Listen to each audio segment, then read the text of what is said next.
And the idea of this module here is to teach you how to use compartments so you can make cells of different shapes and have each regions and have each one of those different regions have different properties so you can do more uh, uh, uh, more things, right? The cells can do one thing on one side, one other thing on one side. And one thing that you'll learn how to do is how to create cells that move, like what you see here in the back, and how to have multiple cells that move, or have epithelium, or have cells with internal compartments, as you see here on the first figure on the left. So remember that this meeting is being recorded and live stream, and that you can feel free to send questions in the chat because it's on Zoom, right? We can now use the Zoom logistics. You can use the chat to communicate. You can click to raise your hand or ask go faster or slower and all these things. Okay, so this is the schedule as of the beginning of the week, right? And now you're on day 6. And this is the first session, compartmental cells. What you're gonna see after the first break, we're gonna talk about how to make links between cells and between, so you can do other kind of morphological processes.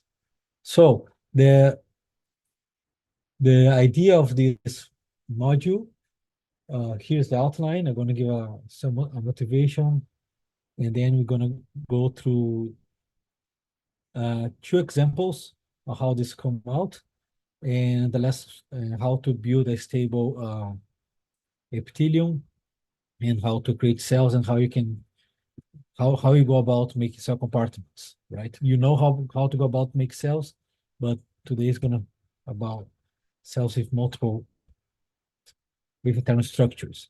So what you know is that if you know a little bit about cells, you know that they are spatially heterogeneous, right?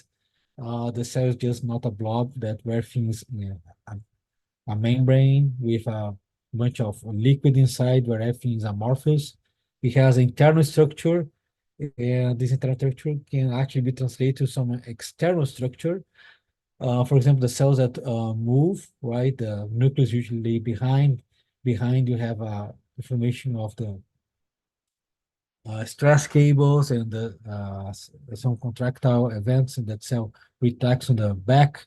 On the front, you have the formation of the labellipod and the cell moves. So there is clearly at least 3 compartments here. So we have some or behave, so non behavior on the front where the cells are actually crawling. The cytoplasm stay inert. Maybe on the back there's a little bit of contraction. The nucleus is inside being dragged by this process. So this is the case of a cell that's crawling. So it's polarized and has a front and an end, and you cannot properly model this if your cell model is only made of 1 compartment or has no spatial, some kind of spatial heterogeneity to your cell model. Okay. So another case where it is important to take into account that the cells have different functions, different regions of it, is in the case of epithelium. So we have all those cells in epithelium that forms a stable epithelium, and you usually have a apical side that faces a lumen or some kind of other liquid, and then and you also have a basal side that usually sits on the next to a extracellular matrix. And those 2 sides of the cell, they have very different properties between another, and this is something that you may want to add in comp cell. The other thing is that is different, that the cell also has a nuclei. Maybe those cells are very squished, and then the nuclei preserves and given the cell shape. You also have the cell have different adhesion properties on its lateral sides to actually couple tightly to its neighboring cells that form the epithelium. So you actually may have different adhesion values between the cells are their size than what you have on the top on the apical side or the bottom on the basal side. So these are cases where the cells has a clear heterogeneous organization, and its membrane properties vary depending on which side the cell it is, and maybe these internal properties would vary. So these are our cases where probably want to model your cells not as a single compartment cell, but made of multiple compartments. So then you can adjust each one of those properties according to which compartment of the cell you're talking about. Okay, so when you talk about cell compartments, there are two ways to think about it. You can think of using compartments to actually model structural heterogeneity of the cell. So you can have maybe, for example, have a compartment for the membrane of the cell, another one for the cytoplasm, and another one for the nuclei. So here in this case, you're using cell compartments in CompCell to model actual structures of the cell that you can easily see. So here, membrane, cytoplasm, nucleus maybe also add the Golgi or the mitochondria, wherever you think is really useful for your cells, you can add to that. Another way that you can do is actually use compartments to model a more functional regions of your cell. Maybe, for example, in the case of the apical cells on epithelium, you don't have a apical structure and a basal structure and a lateral structure. What you have is the apical region of the cell that has different properties than the basal region of the cell that has different properties. And then you can play. So in this case, you can make your cells made of three compartments. They do not directly correspond to any physical structure of the cell, but they respond to some kind of gradient or where well, ultimately, you have different proteins on different regions, right? But you cannot single point to a specific protein or a specific organelle inside the cell that sets what's the apical, what's the basal. So in this case, you model your cells with different compartments. Each compartment represents a region of the cell. We have collectively a different properties than the other parts. So in the case of epithelium, we may have a apical and basal compartment. You maybe have three compartments, an apical, basal, and lateral. You may even add the nuclei inside, so you can actually mix some concepts like structural compartmentalization um, um, with conceptual compartmentalization of a cell. So these are things that you can do, and then it comes up to you as the modeler, the model builder, to choose how you want to go about it. So the first published paper that used compartments in the cellular pods model was a paper by Starus, where they model myxobacteria, and because it's very long bacteria, you cannot properly model that with just one cell compartment. What they did, they model the bacteria as made of multiple compartments. They are all exactly the same from another, with the exception of the two on the edges.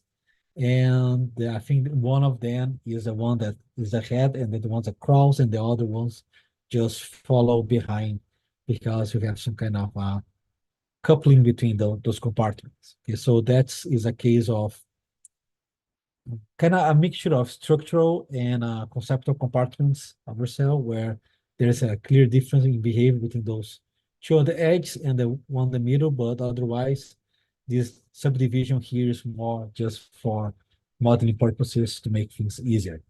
You can also do that for the epithelia I have just talked about. And one thing that you can do, you can, on top of that, add different behaviors, different regions of epithelia. For example, you can add spring forces between two compartments that are neighboring.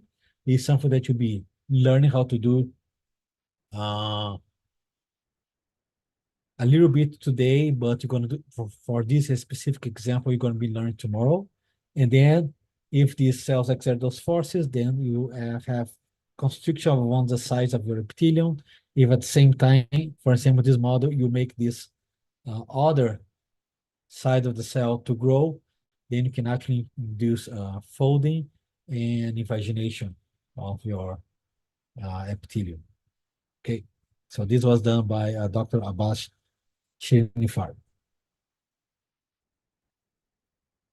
Okay, so, and of course, there are many other applications of use cell compartments. Once you have know how to do cell compartments, you can do more uh, more complex structures like in this simulation here of the renal cyst, uh, the, the renal tube, where we actually have where the cells have a apical side, a basal side, the internal side here, and you can change the properties of the lateral side that makes the connection between other cells. So you make one cell to have a little weaker connection, you can pop out from the tube and makes a cyst outside. And so these are example of using this. And the other thing that you can use, you can also make those compartments instead of making them static, you can make them dynamic. And by dynamic, I mean that the cells can mix inside the cell and sort out according to the stimuli from the environment. So that's what we call dynamic compartments. And with this, you can model things like PCP signaling, which is something that we'll be learning how to do on a specific module tomorrow. Okay. Right. So this is overview of how a cell compartments work in Compartmental 3D, right? And you may ask yourself, okay, having already covered cell compartments in this course, because you probably have seen this movie and learned how to make a simulation of a cell that crawls, right? Which has a nuclei, a cytoplasm, and a lamellipodia, right? Have you guys seen this? I think you've seen that in 4.1.2. So you may say, okay, I already know how to do this. Why do I need a specific module for this? Well, the answer is that not really, because if you just pick up that model and now you put two cells together, right, and you play, you may see that at beginning everything looks fine, okay? Uh, you have the three cell types, and they are behaving as the way they should, but then something bad happens when they meet each other, is that the problem here, and also is even worse when you add more cells, is that once they meet each other, the nuclei doesn't know if one should belong to this cytoplasm or that cytoplasm. Is the lamellipodia belong to this cell or that cell? So once those cells meet together, they just mix, right? There is no information about telling, okay, these three compartments belong to this cell, and these other three compartments belong to this other cell, okay? So well, you can solve this by generating a new set of cell types. So you can have nuclei one, cytoplasm one, lamellipodia one, and then three more cell types: nuclei two, cytoplasm two, lamellipodia two. And then if you want to three cells, you can add more three cell types, right? But then, if you want to model multiple cells or a system that grow, you cannot really do this, right? So there must be a smarter way to do this. And there is a smarter way and there's a proper way. And the idea here is that you subdivide your cell. You give another information to your cells, which tell, okay, this set of regions here belong to cell one, and this set of regions here belong to the cell two, right? And the way you do this is you assign a different number to the cells, okay, that tells them, okay, these are cells one, all these compartments belong to cell one, and all these compartments to cell two, because they have this different flag called the cluster ID. And when you do this, you can set different contact energies between your domains. One between cells that belong to the same cluster, and other between the cells or domains that belong to different clusters. So you split your contact energy into two. One would be the external contact energies between domains of your cell that belongs to different clusters, and an internal contact energy, which sets the energies of contact between domains that belong to the same cell. Okay.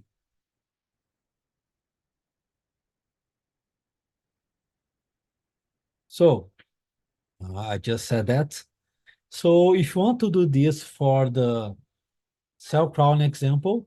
This is where we use the original values from module 4.1.2, sorry, the number is wrong here. So we set 11, 10, and 40 as the values, and that's where it goes. And if you do this, the cell will behave as we have seen 2 days ago in the example of cell crawling, okay? And then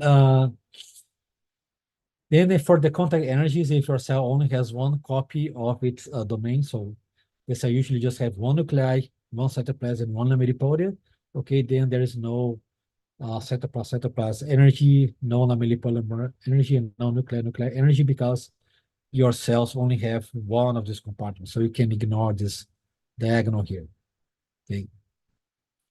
And then the external contact energies, which going to be your standard contact energy that you have in a CompCell 3D syntax, is the contact of all its compartments with whatever everything that's external. So all the counts of them with the medium, we can still use the old values that we use for that example. So in that case was 22, 10, and 100, okay? And for these middle ones here, we have to kind of reason out, okay, what should be the values that we use between cytoplasm of one cell and the cytoplasm of the other cell, or what can be the contact energy that we should use for the nuclei of this cell with the nuclei of this cell, or the cytoplasm of the neighboring cell that does not belong to it, okay? So once then, what you have to do now is to make guesses, okay, educated guess of what they should be. So how you can reason about, okay, so the nuclei of one cell should never want to be in contact with the other cell, with domains that belong to another cell. So it should never come in contact with another nuclei, never should come in contact with the cytoplasm of the neighboring cell, and should never come in contact with the lamellipodia of the next cell, right? So because you don't want this to happen ever, we can say that the contact energy, the external contact energy of the nuclei of one cell with all the compartments of a different cluster of cells should be very high. So that will prevent the nuclei from ever merging with the neighboring cell, and you keep it inside the cell here. So just like what we did for the contact energy of the nucleus with the external medium, we do the same thing with all the other structures that belong to different cells. Avishek has a question. Please go ahead. Yes. So I understand that the nuclei and other things should not kind of like coalesce, but the boundaries of the two cells can touch each other, right? So if I set those values high, then is The it cell just saying like, yeah, yeah, just kind of like this, yeah. They should not overlap. I get that, but they should be doing this. Yeah. that will depend exactly on how your cells behave, right? So do your cells are kind of refractory with one another? So they once they divide or they accept different, they never touch. Then you make the adhesion between the cytoplasm of one cell and the energy of the cytoplasm of one cell and cytoplasm of the other cell to be also high. So they always have a little bit space between them. If your cells should couple, right, then you can make this energy lower. In this case, the cells actually go always be close together and move as a couple, right? Okay. So in the case Or when if, they are just, yeah, yeah, sorry. and if the cells should follow one another, maybe you want to make the lamellipodia of one cell to really like the cytoplasm of the other cell. So then they Okay. will, well, in the case of two cells that work and they make some kind of line, okay? Okay. But then you make the cytoplasm of the two cells to not like each other, so they only couple at one to the edge of the other. Okay, of course, the cell can also rotate and kind of couple like this, Okay. but then uh, then the specific choice for those energies have to reflect what your particular system. Okay, Okay. Okay. Thank make you. sense? Yeah. Good. Okay, that's a great question. And we can, so you have to think, okay, how exactly my cells behave, or what kind of cells I want to model. And based on that, you chose those energies. So the first thing you have to do is, I'll say, is to first just choose these energies qualitatively. What should be high, what should be low with one another. So you first make a qualitative table of how the energy should be, and then after that you start adding the numbers, okay, and then adjust. But you should have first this qualitative idea of how the energy should be, right? So you have to reason out. So what I want to stress in this module is, okay, think about qualitatively what should be instead of just plugging numbers right away. Because if you just plug numbers right away, it will take more time for it to make things work as you want.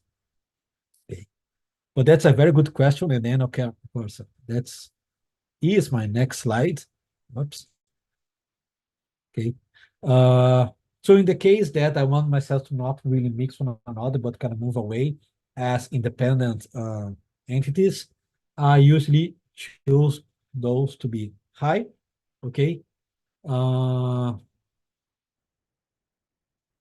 But not as high as the other ones. So they can actually eventually kind of touch each other, but they're going to separate right away, okay? If until they touch and couple, then maybe you make this cytoplasm to be lower than before. Okay, so we just discuss about it. So if you make a proper choice of this, okay,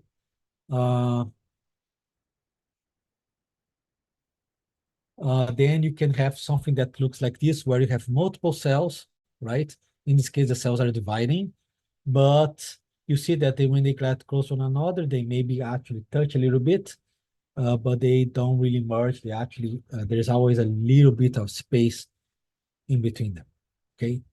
So with this, let's go to our first exercise, which will be to create simulation with many moving cells using the cell compartment features in Compartmental 3D. Okay, so in order to do this, first thing you need to do, you need to use the contact internal plugin.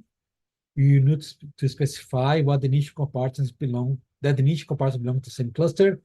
We have to implement cluster division, and we have to choose appropriate contact and contact internal values, okay? So we're not gonna do this all at once. We're gonna break this into small parts, okay? So first, I'm gonna show you how you use a contact internal plugin. Okay, so let's now go about making those things.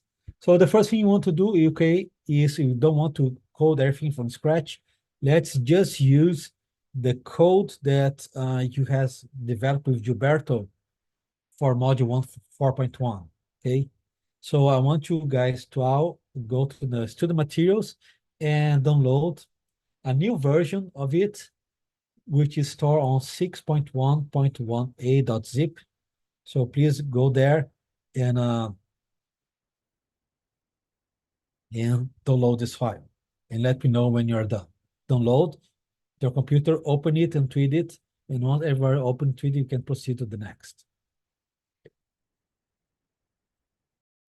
Yes, once you open the zip file, it's called e4122.cc3d because it's from the old module.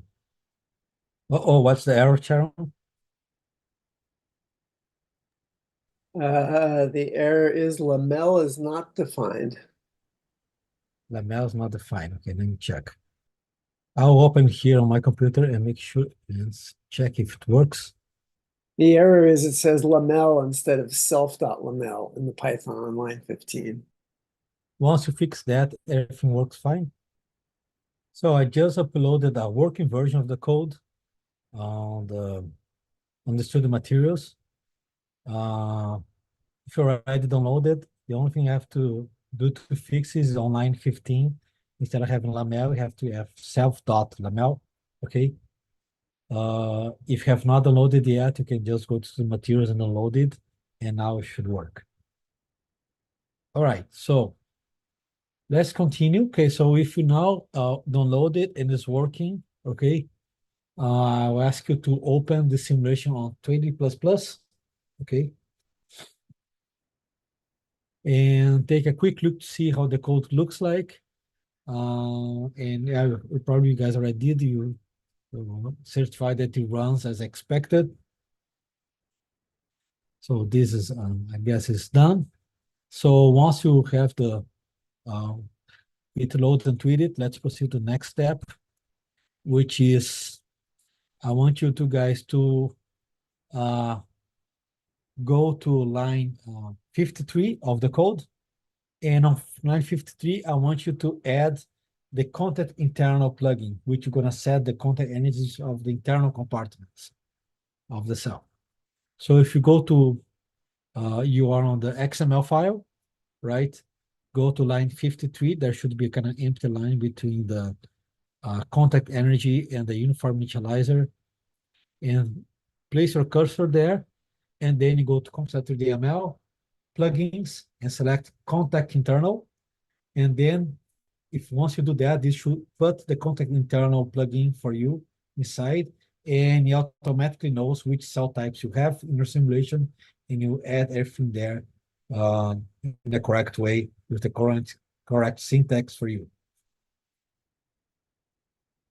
So if you do that, you should get something that looks like this, okay? And do not worry about the parameter values right now. You change them later, because Compcell does not know what you want to do.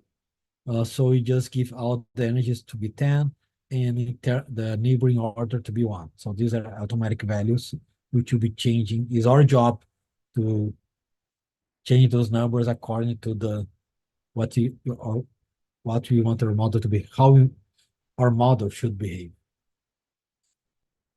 So did anyone get to here? If so, please send a message. If you did not get it, also send us a message so we know where you are.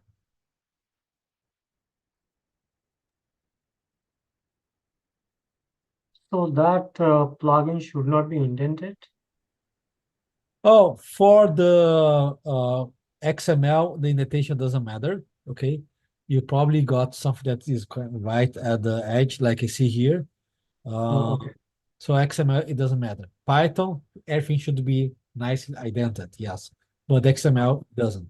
I still like to indent everything, so you can quickly see the structure with your eyes. Oh. But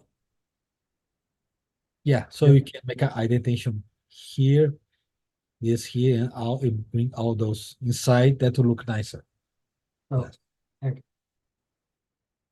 So, did everybody got this? Okay, Sharon got it. So I hope Jupiter got it. All right, many people got it. Excellent. All right, so let's proceed to the next step. Okay. Now that we have our contact energy, we need to specify what the initial compartments belong to the same cell, right? So the cell has 3 compartments: nuclei, cyto, and lamel, right? And you want to now tell the cell that they actually belong to the same cluster of cells. So this, let me just tell you how this works, okay? Is that in CompCell or the cell pulse model, every cell has a number, right? So ID. So if you look at any simulation, for example, this simulation here of the somatogenesis, right?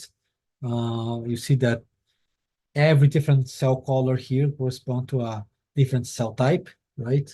But every thing here inside, every different boundary here correspond to a cell. And so here we have many cells that are of the type green, right? And how do you know that they are different cells and not the same cell? Is because each one of those lattice sites has a number associated with it, and this number is 1. All those lattice sites here has a number that which is equal to 4. All these lattice sites has a number that's equal to 3. Okay, so that is the ID of the cell. So the cell has this is the cell with ID 1, this is the cell with ID 4, this is the cell with ID 3, this is the cell with ID 2, 5, 6. Okay, and in your simulation of the crawling cell, each one of those regions will also have a cell ID. Let's say this 24, 32, 107. Okay, I just pick up random numbers. Okay, they do not need to be in any sort of sequence. Okay, so when you have two cells next to one another, right? You need another number to specify that, okay, these three domains belong to one cell, and these other three domains belong to another cell, right? So how do you say that these three domains specify to the cell outline in red, and how do you specify those three domains belongs to the cell outline in orange? You do this by assigning another ID to the cells, which is going to be the cluster ID. Okay, so that cell that you had seen before has maybe ID 24, 32, and 43, but all those three regions has the cluster ID equals to 2, and that tells them that they all belong to the same cell. And now the next cell, the neighboring cell, it has each one of the compartments has a different ID number, 59, 88, 85. But in addition to that, they also have a cluster ID number, which in this case is set to 10. So because they have different cluster IDs, these ones with these ones, you know that this belongs to the cell on the bottom and this belongs to the cell on the top. Okay, so this is another number that you actually can retrieve at the Python level, and you can also assign in the Python level. For example, if you want now to make this nuclei to belong to this cell here, you can change its cluster ID from 10 to 2, and then this nuclei will probably kind of jump from this cell to this one because it doesn't want to stay inside the cell. So while the cell ID is a number that can never be changed, because once you assign that to a cell, you stay with that forever, the cluster ID is something that's more dynamic, that you actually can change either to determine which cell, which compartments belong to the same cluster, or to maybe have some part of the cell to decouple from it or join another. So not sure when this will be used for any type of model, but it's something that you can do. You have freedom to specify the cluster ID to be whatever number you want. Okay, you can change it that mid simulation. Okay. So internal count always comes along with cluster ID. Yes. So by default, all cells have an ID and a cluster ID, but they are set to be the same number. Okay. But once you start using contact internal energies, then the cluster ID actually has a meaning. And if you want to, you can modify the cluster IDs so that the cells, to inform the simulation that those three cells or those three compartments belong to the same cluster, right?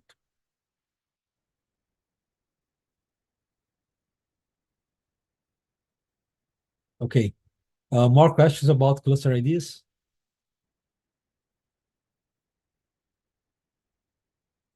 So that's the idea. So we need a new number to specify which compartments belong to one cell, to one cluster of cells, and a cluster of compartments, and which compartments belong to another cluster. So that's the idea. Okay, so so I specify how that's done theoretically, right? So we actually have to do this. Okay, so how do you modify the cluster ID of the cells? Is the following. You have to do this at the Python level, okay? So I'll go to the Python steppables part of your code. So please click on this file here, e4 122 steppables.py, and online 12, on lines 12 to 20, that's where you're gonna do the assignment. So the way we're gonna do this is the following. You're gonna the first thing you have to do, you have to choose one compartment and retrieve the cluster ID of this compartment, and then assign the same cluster ID to the other two compartments. Okay. So the way you do this, you go over the, well, because we start with one cell, okay, this works. So you're gonna go to the first loop with over that grabs the cytoplasm of the cell, okay, and there you're gonna retrieve what is the cluster ID of that cell. So the way you do it is you can make a new line after the line 14, okay? So go here and make a new line, and on that new line, you're gonna use the drop-down menu to grab the cluster ID of the cell. And the way you do is you go to the Compartmental Python, cell attributes, and then you have the cluster ID. You click that, okay? Compartmental Python, cell attributes, cluster ID. Make sure you made a new line after 14, okay? And once you do that, you have this new line here which says cluster ID. So you just create a new variable, and that's going to be equal to the cell.cluster ID. Okay, so cell.cluster ID gives back the cluster ID of the cell, just like cell.id gives back the ID of the cell. So once you retrieve the cluster ID of the cell, now you can go to the other two loops and assign that cluster ID to those cells. Okay. Again, this code only works because you have just one region of each type.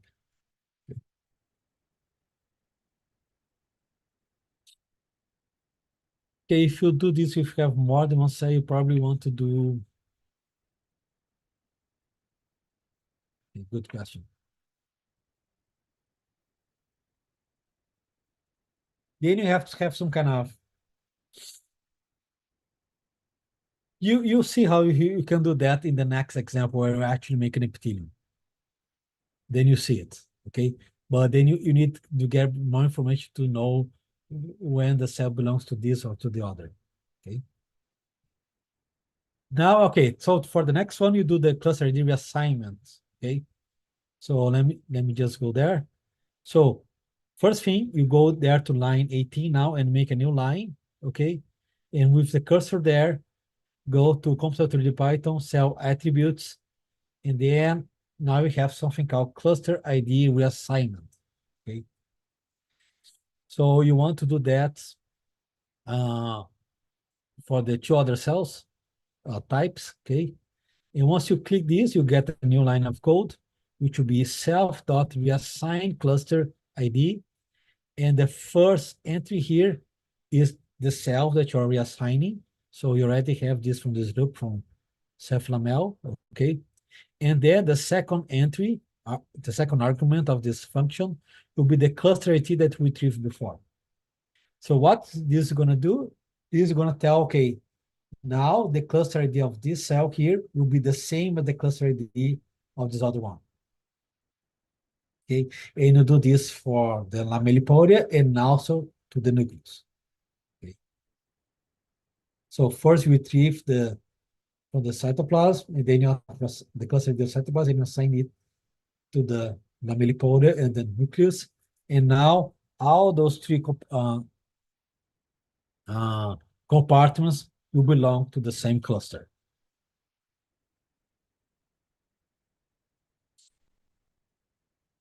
Hope this makes sense. So please implement this, save, and try to see. Ali, no, that if you invert that, it will not work. Okay, so the question was, what if I may add this to this side and this to the other side? Ah, as in here?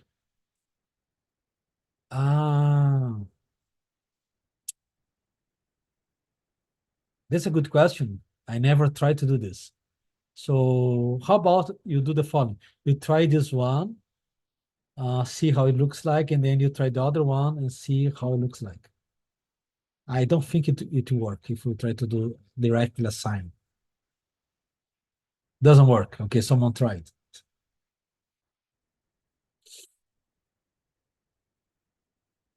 Oh, it explicitly say that you cannot do it. Okay. All right. Okay, so that you're right. So you cannot do it from the Python level. We have to use this specific function. So please implement this. Okay, save. Remember, you have to save your code. Okay, so if there's any kind of red symbol here, is because your code has not been saved. Save everything, so everything becomes blue, and then you can try to play that on Compsel. So, sorry, try to do this, okay? And please save and play and see if you got something that looks like this. So when I do save and play, I get something that looks like this, which is not quite what we expected, okay? So in my case, it didn't seem to work. How does it look for you?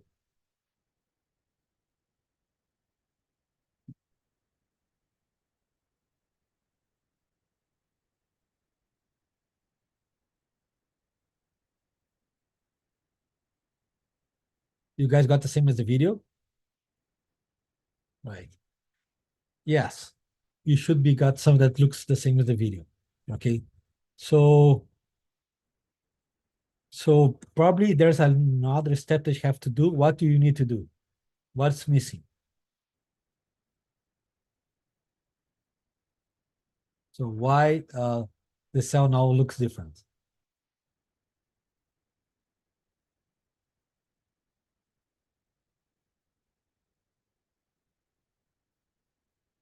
Yes, we need to set the contact energies. Exactly. So we create the contact energies a plugin right there. We assign the contact energies, but we forgot to change the contact energies to make the cell look right.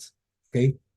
So what we had before is that when you just have the cells as not make a differentiation between them being a cluster or not, we just have this contact energy and we're just use the external contact energies for them to interact with one another. Okay. But now we're told that those cells are part of the same cluster. And when we just add the plugin, we just add the same value to everyone, we add 10 to everyone, okay?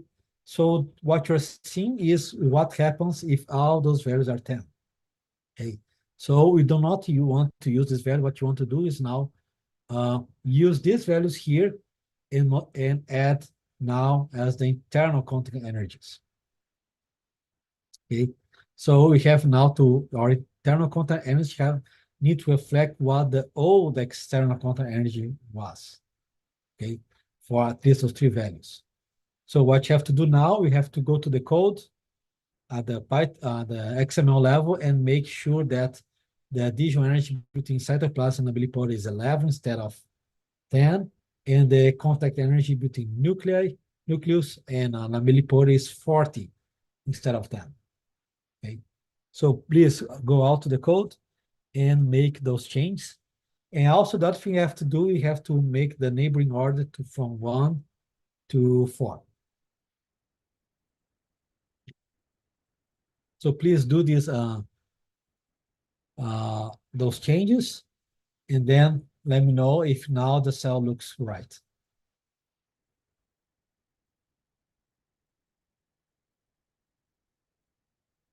So Anderson, you have some kind of indentation error, so make sure that on your Python level, the indentation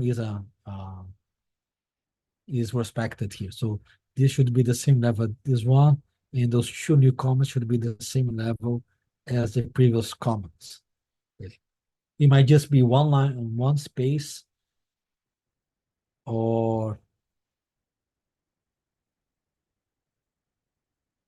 Yeah, so make sure that it's as you see here in this example.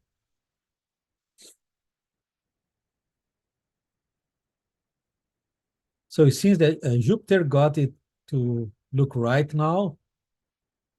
Don't know how to pronounce your name. Quisha? I also got it right. Yes, you do have to change the neighboring order from 1 to 4, okay, to be exactly as it was in the external. Kishore got it. Excellent. Okay. So I'm gonna move this. So this is how it should look like. So yes, good answer, Yering is correctly right. If you got a 1 on the drop down menu, you have to change this to 4. So the energies have the same weight in all cases, and they have the same reach. So does everyone now have a Kishore, you have a question? Please go ahead. Yeah, so since we are defining cluster IDs now and all three cells in our simulation have the same cluster ID, the contact plugin, does it become obsolete because is it defining contacts across clusters? Well, if you just have one cluster of cells, it becomes a little bit obsolete, yes. It still have to not totally, because medium will always be an external entity, okay? You cannot assign a medium to the same cluster ID of your cells. So at least all the values of your cell types with the medium are still there, okay? But as soon as you put more cells, then you need the external contact energy, the other values of the external contact again. Make sense? Okay. Yeah. Yeah. So still needed for the contact with the medium, right? But things get more interesting if you have multiple cells. Okay. And then you will be using that again now.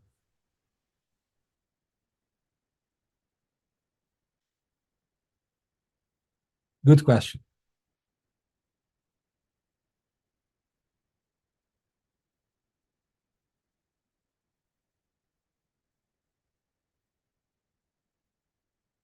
Okay, can anyone help Susan? Okay.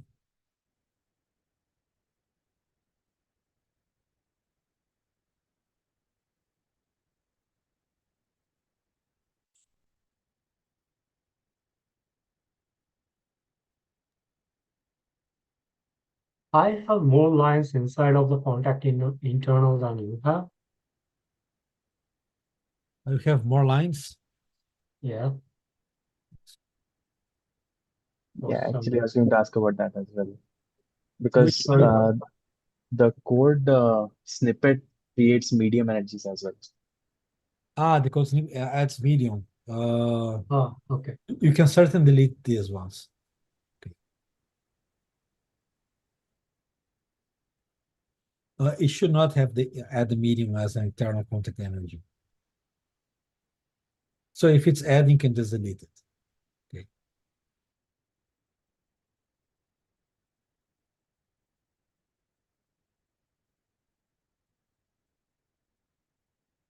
All right. Okay. So hopefully you have now a cell that looks like this, and I guess most of you do. So what you want to do now is have cell division. So you have multiple cells, right? So now, once you have multiple cells, then you have to go back and revisit external contact energies to make sure that they behave correctly, okay? So so probably you have already seen, now I know that you have already seen how to divide cells, right? The question is now, okay, how do we divide cluster of cells? Do you have to divide each one sequentially, right? Or is there a smarter way to do it? Luckily, Compartmental 3D has a smarter way to do it. So let's see how division of cluster of cells work in Compartmental 3D. So for this one, let's go to the to your code, implement cluster division. For this thing, we need a new steppable. So please, in your file menu on the left, right click on the steppables file. You should open a drop-down menu and let's go to add steppable. Okay. So this is gonna add a new steppable to your code.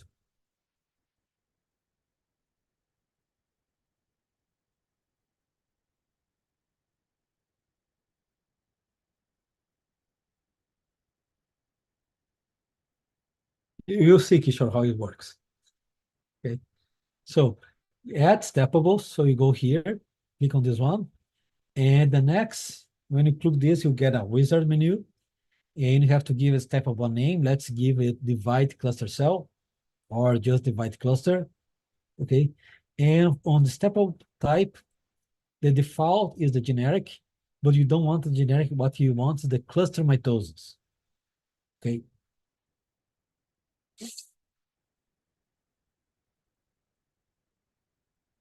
The name of the steppable is free, but you have to give something that makes sense so you can read back your code or your code to be understandable to other people.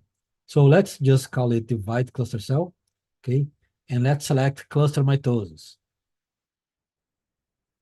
No, visualization fields, in this case, something else. Okay. Generic, when you choose mitosis and cluster mitosis, you already come with the code to do the mitosis for a single cell, or we already come with the code to do the cluster mitosis for a cluster of cells. So it's more convenient, you don't have to type everything.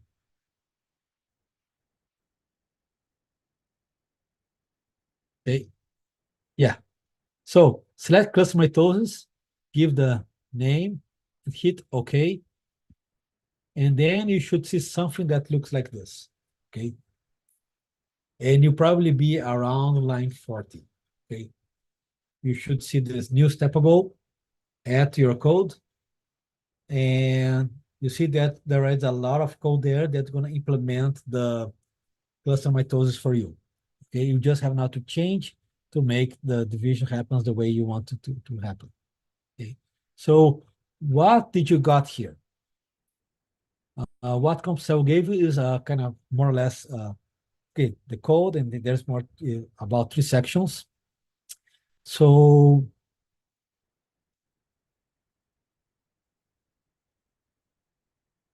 the first part here, you don't really need it to implement the cluster mitosis, just to show how you can handle cluster at the Python level.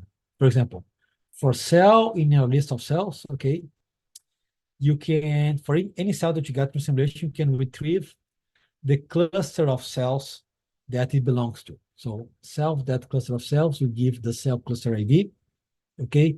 And you get a list of all the clusters, all the compartments inside that have the same cluster ID, or all the cells that belong to the same cluster, okay?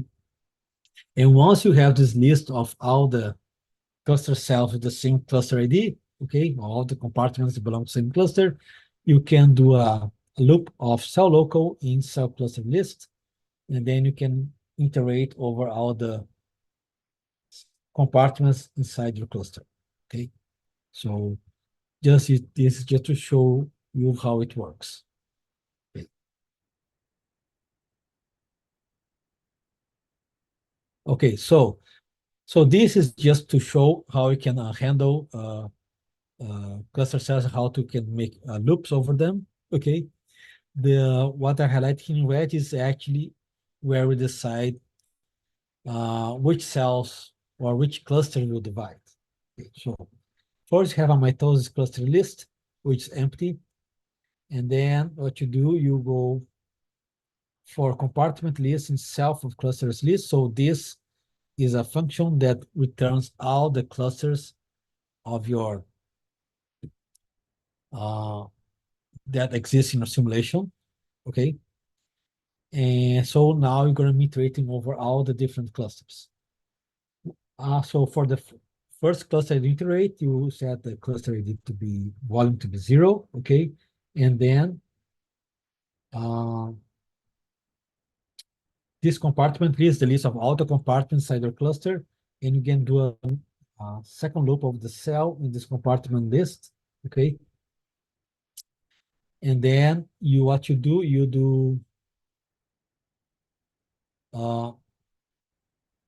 you store what's going to be the total volume of the total cluster. So you are going over each one of the clusters inside each one of the compartments inside your cluster, and you summing up to this variable, so you know the total volume of the cluster.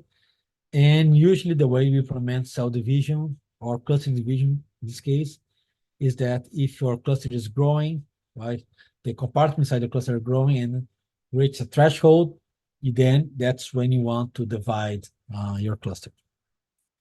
Good question. If you do this, don't we need the cluster to grow? Yes, and we don't have the cluster to grow, right? And actually, I don't want to waste time making each one of the clusters to grow. So instead of using this condition, you're going to just use another one. You're going to just flip a coin and decide that the cluster will grow, divide, okay? The code add things like this because usually you want to divide, you want first to make things grow and then divide. But for the purpose of this tutorial here, we want to skip that and we're going to replace this by just a random number.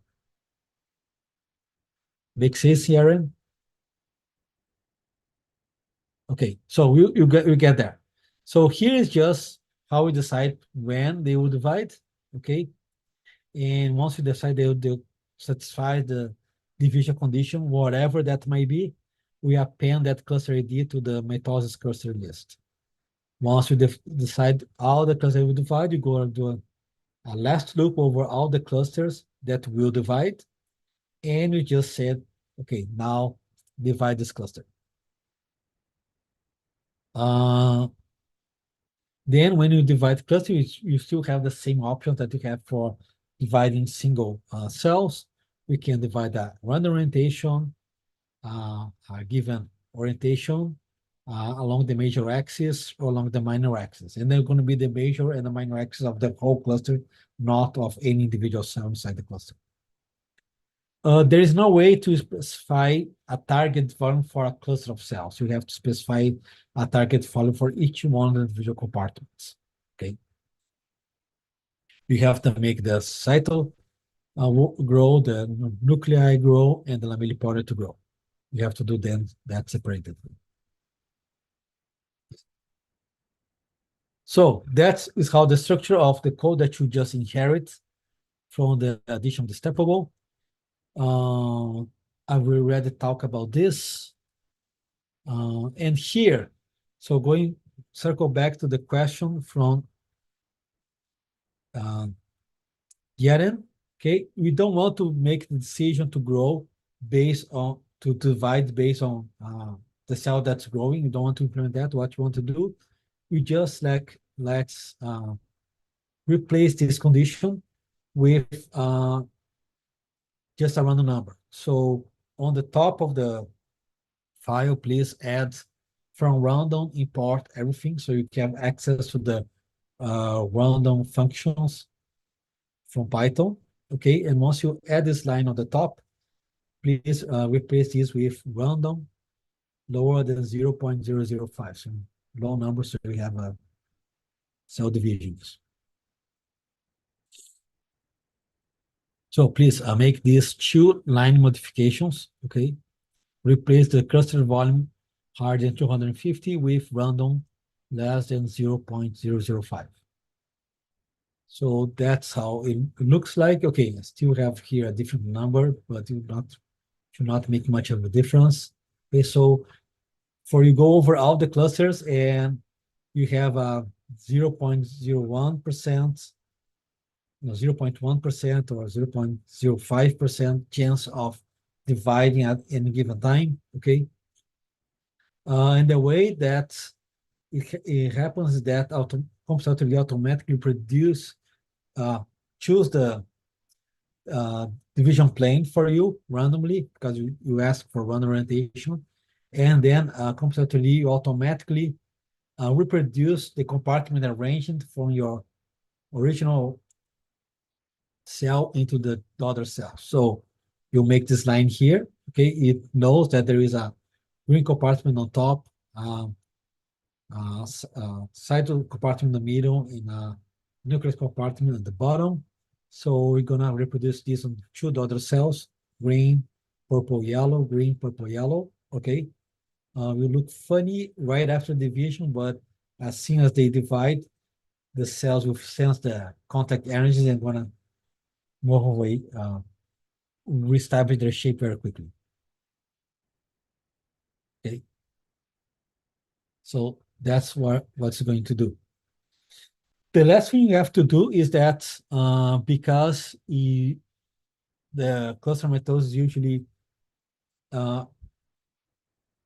assumes that you first grow your cell and then you divide it. It already on the update attributes function, it automatically divides all compartments target value by 2. We don't want to do this now because we're not dividing based on growth, we're just dividing based on chance. So we can take those 2 lines here and remove them, okay? So we go to the self-update attributes and take this out and put it like here. So once you do this, you can save your simulation and play it. Yeah, and make sure that your simulation was saved before you hit play. If it still does not divide, then you may try to increase the chance of dividing. So please do that, and once you divide yourselves, let me know if you see division, and let me know if after division the cells look correct already or not. So Ellie, did you get your cells to divide? Well, I got it to divide, but the lamellipodium is getting detached because most probably because of the contact energy. Yes. Yeah, so okay, yeah, and what you can, so yeah, that's correct. If you run simulation now, things are gonna look weird, okay? So what you have to do next is set the contact energies, the external contact energies of cells to behave correctly, right? I think we still left the external contact energies to be the same as before. So all the cells still want to belong to they behave in a way that they want to be together, okay? So you have to set this up. Try to set the probability division to be higher so you can see it more quickly. Okay, Husha, if your error of run is not defined, please go to the top of your simulation and add the line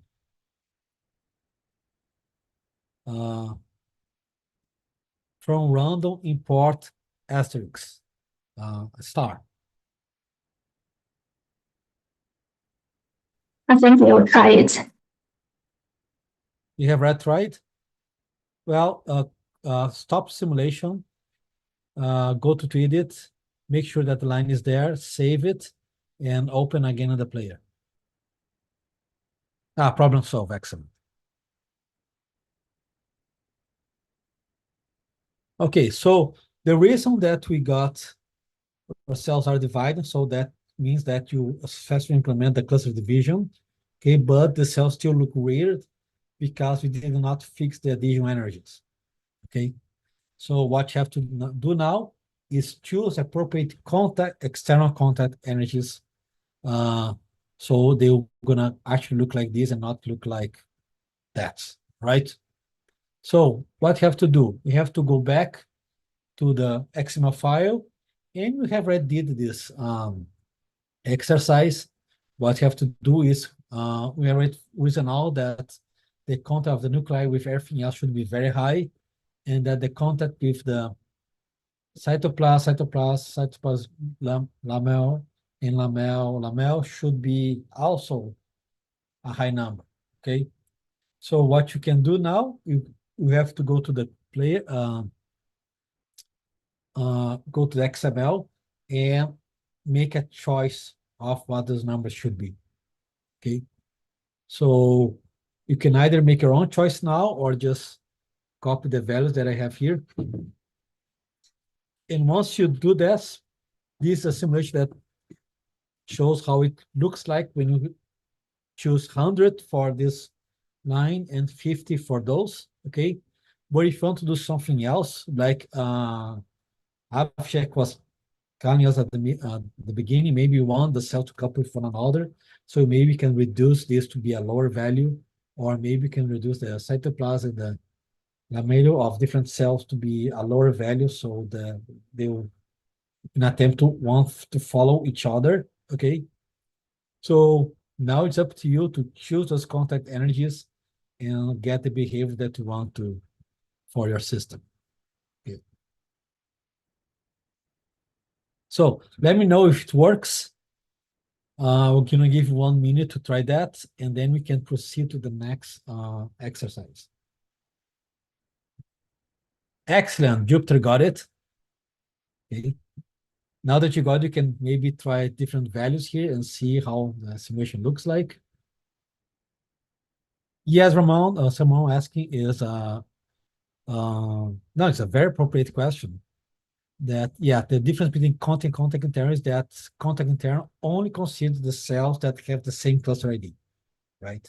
So you want the nuclei to stay inside the cytoplasm of yours, if they belong to the same cluster, right?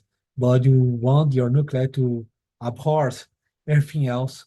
So you have a low value of nuclei and cytoplasm in the contact internal, but you have a high value of nuclei and everything else in the external or contact energy. So that's how you play of the arrangement of compartments within the cell with respect to the same compartments with the external cells. So if it's very crowded, you might maybe lower the additional energies of the compartments with the medium, okay, in the contact energy. That should help a little bit. I don't see the nucleus in some of my cells. Okay, maybe you are dividing too fast, so then the nucleus may be lost.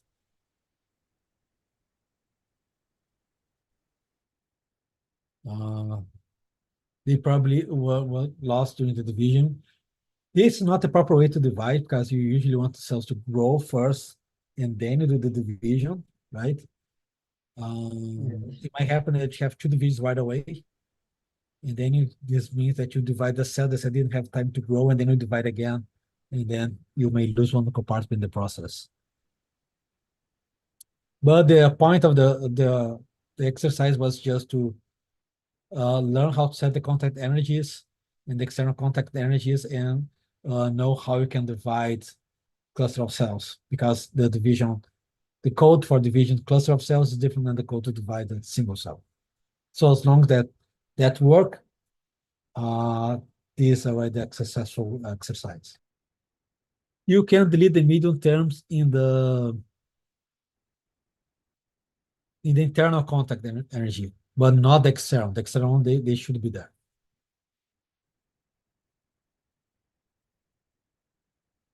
Okay, Kishore now got a confluent tissue. Yeah, and I see that some cells lose the nuclei. Yeah, once you lose the nuclei, there is no way to put it back, unless you do coding from the Python level.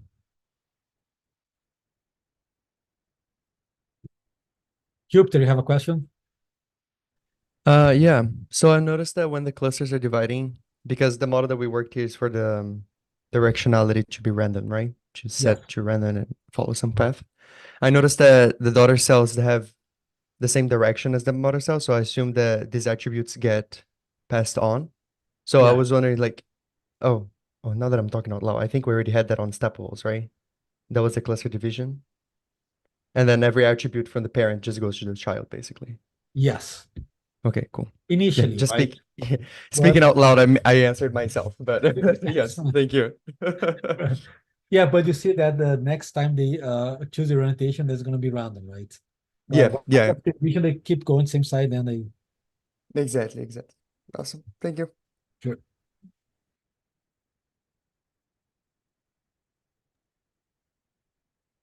I'd like to clarify one thing. So is this the contact on the left-hand side of the screen is for the contact between the clusters, right?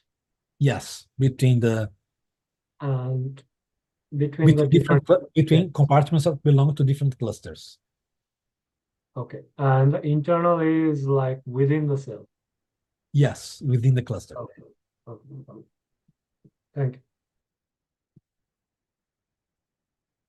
The reason you guys are losing the nuclei is because the division process is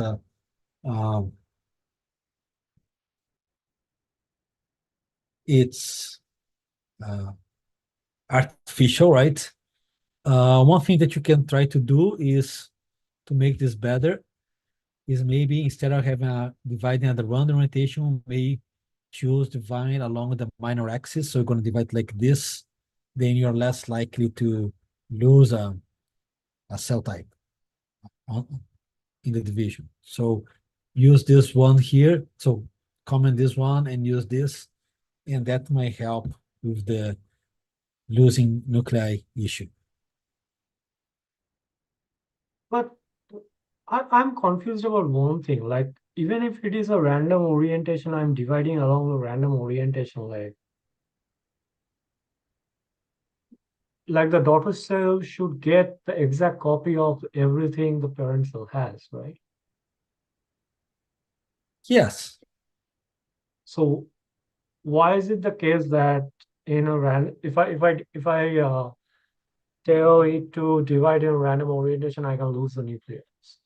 because it's hard to make a precise copy of the arrangements to both sides. So, for example, if you look here, you see that this nuclei got a little bit smaller than this one, just by spatial considerations, okay?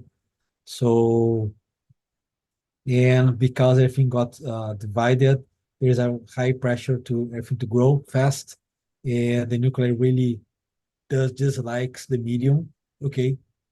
So you want to minimize this one wants to grow really fast. So this kind of, and because it's a stochastic model, the fluctuations might erase one of the compartments accidentally.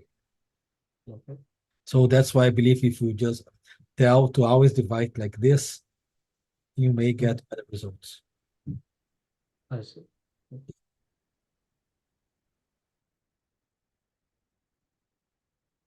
All right. So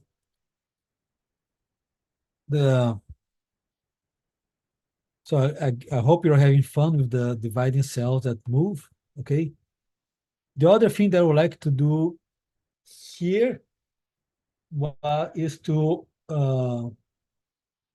that moving cell is an example of a structural compartmentalization of a cell. Okay. What I want to now is to explore the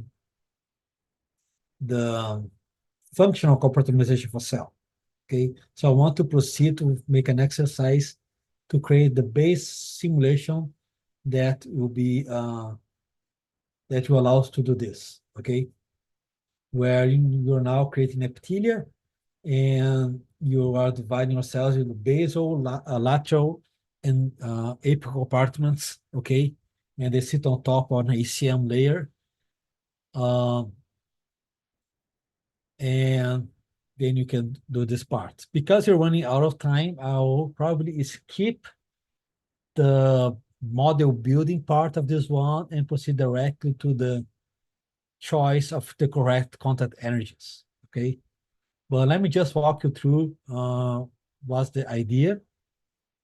The idea is the following, is we have to create a multi-plate, adjust cell areas, group cells together, right? So the group cell has assigned the same cluster ID for all the cells that are in the same Y position, X position, right? And then adjust the contact energy between the cells so they behave correctly.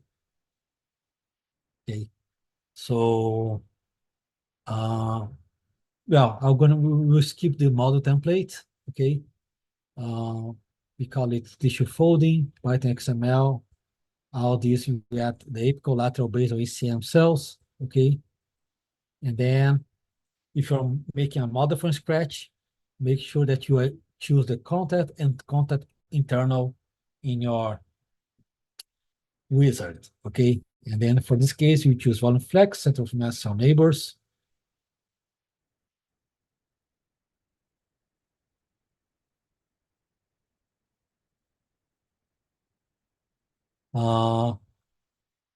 And then what I want to do, okay, do this, and you get, and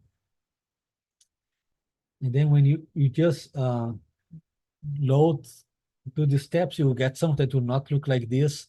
And part of this exercise is to make, to go to the, use the uniform initializer to make sure that you have a line of red cells on top, a line of green cells in the middle, a line of blue cells at the bottom, and then a line of gray cells here.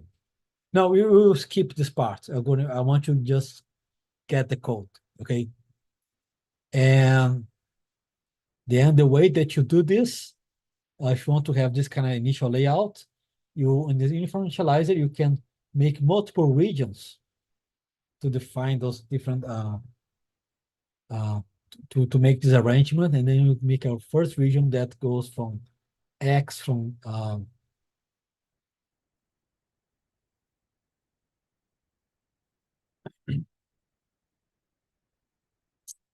for the just the apical sides, another region just for the lateral sides, another region just for the basal sides, and then another region just for the ECM cell type. Okay.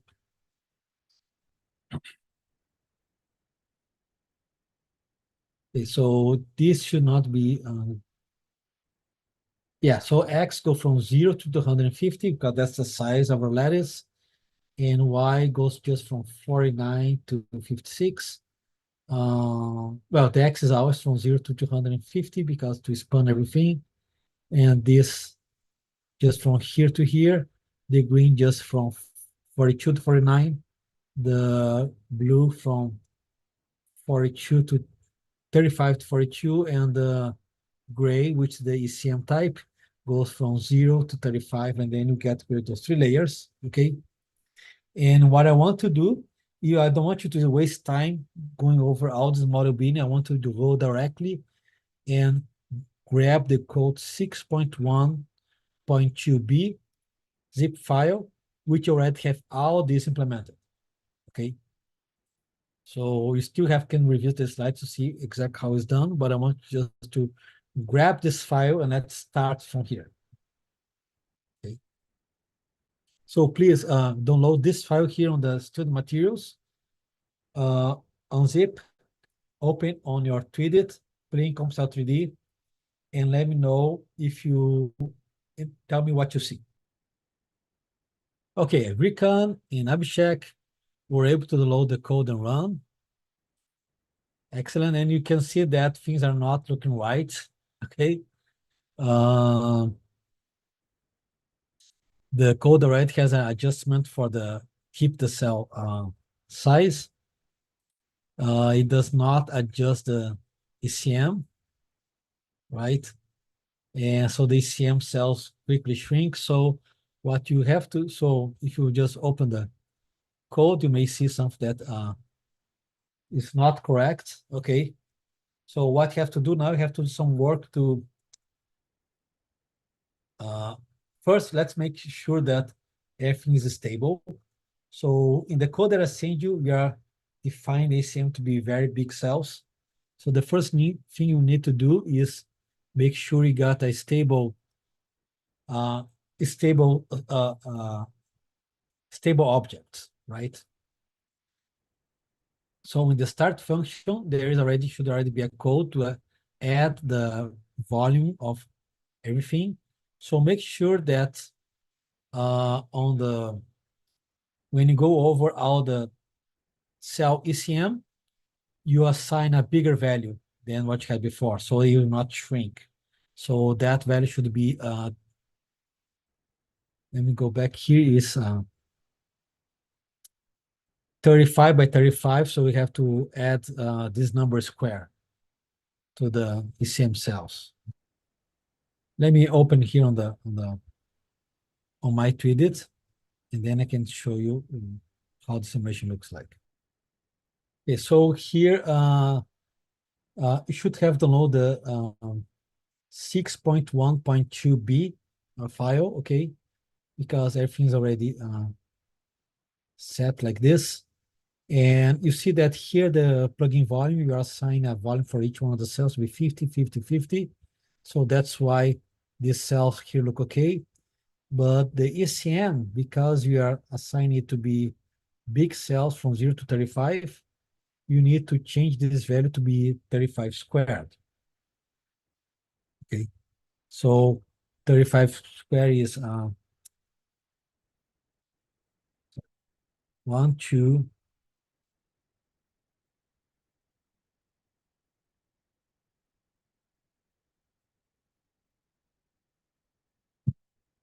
1, 2, 2, 5. Okay. So if you set this number here to this, then you're gonna have very big ECM cells.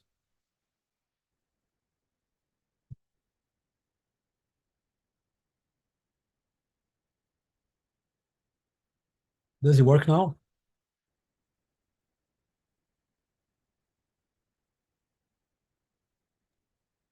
I haven't added that self.reassign yet. I didn't get what you said.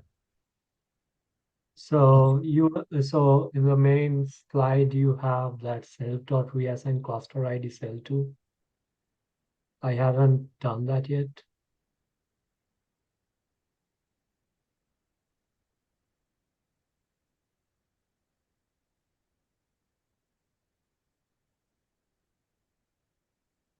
It's not showing the cell type columns. I don't know.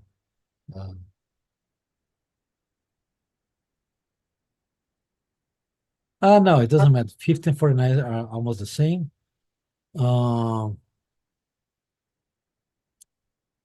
You can change the cell colors to be whatever you want.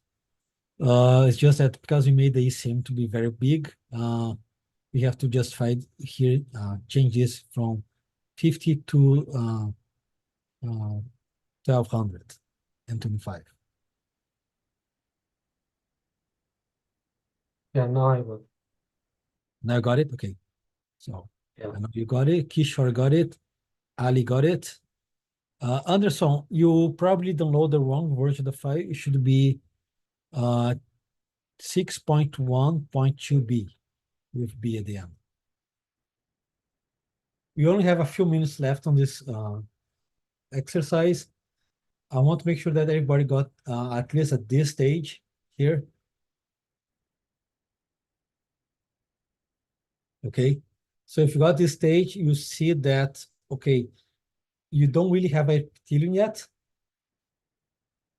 Okay, so Susan, if you are there, then what you need to do is just set this number here to 1225, okay? And then you have the cells at the bottom be big. Okay.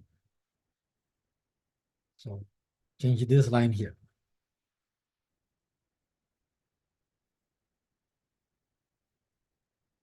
Okay, so if you got into this stage here, you see that they are not behaving epithelium, the cells are not linked together, okay? So what you have to do is now make sure that the cells on top of one another belong to the same cluster. And you have to do this by using a reassign cluster ID, okay? So how you can do this? What you have to do, you have to do a looper over one cell type. Let's say you make a loop over all the red cells, okay? Then inside that cell, you do a second loop over all the green cells, for example. And if they both have the same center of mass on the X position, then you do their cluster ID reassignment. And then you do another loop for all the blue cells. And if the X position matches, you reassign the cluster ID.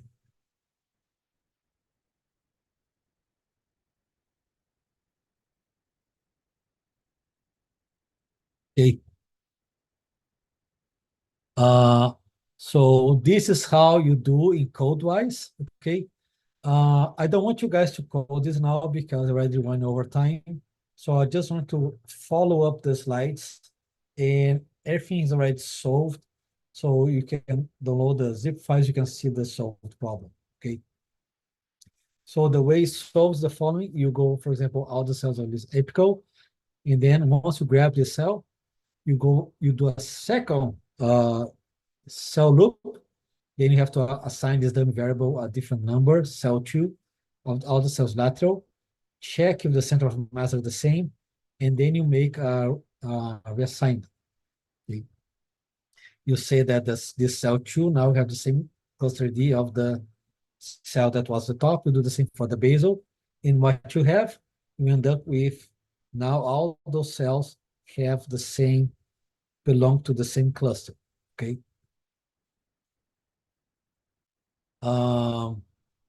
But if you just do that in one simulation, they're gonna still not behave correctly because they're kind of flopping one another. They're still behaving as a single cell, right? It's just now the boundaries are a little bit different, but still wrong. So the way you have to do this now, once you have this implemented, you have to go into the contact energies and make a choice of what the contact energy should be. Okay, if you want to have a stable epithelium like this, how does the energies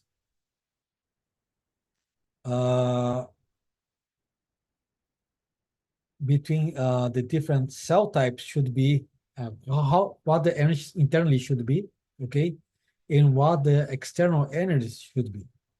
Because we're running out of time and the next session is actually me again, and you try to do this by your own, okay? And then at the beginning of next session, instead of starting with the links, we can revisit this and see how you should go about choose those contact energies, okay? So what those energies here should be high and which one should be low. And here on this side, between cells that belong to the different types, different columns, which energy should be high and which one energy should be low, okay? So let's do this as an exercise. And when you go back for the next module, you can start with how we go about making the there's not a single answer, but how we're gonna make a choice that makes sense, that creates a stable epithelium. Okay. Okay, so let's stop here. Thank you for attention. It took a little bit more time than I was planning, but please answer the questionnaire, and in 15 minutes, you're gonna go back with solve this problem and talking about links.